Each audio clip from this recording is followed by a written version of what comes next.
So hi! Welcome and welcome back to my YouTube channel, and for today's tutorial, ituturo ko sa inyo kung paano nga ba mag-register ng Surfsaya 25 sa ating Smart and TNT SIM.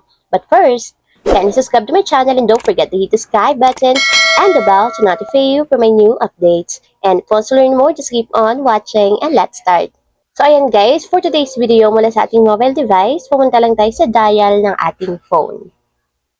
And dito guys sa dial lang natin is asterisk 123, number sign or hashtag, and then call. And then after nyan guys, dito piliin lang natin yung number 6 which is yung Surfsaya. So type natin guys yung number 6 and then send.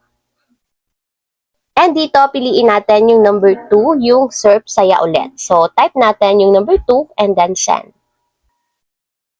So, ayan guys, dito, piliin nyo na yung Surfsaya 25. So, yun yung nasa number 2 na mayroong total of 900 megabytes for 2 days for only 25 pesos. So, type natin yung number 2 para piliin natin yung Surfsaya 25. So, tap nyo din yung send. And ayan guys, sabi dito, kapag daw nag-register tayo ng Surfsaya 25, makakuha tayo ng total of 900 megabytes. So, 250 megabytes para sa araw-araw ng TikTok, Instagram, Facebook, Mobile Legends, plus bukod pa doon, meron siyang 400 megabytes na data, plus only calls and text, valid siya guys for 2 days for only 25 pesos.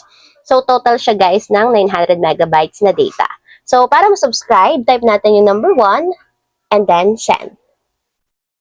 So, ayun lang guys, ganun lang kasimple kung paano nga ba mag-register ng Surfsaya 25 sa ating Smart and TNT SIM. If you have a question, kindly comment down below and don't forget to hit the subscribe button and the bell to notify you for my new updates. And thank you for watching! Living life, every day, late at night, not okay.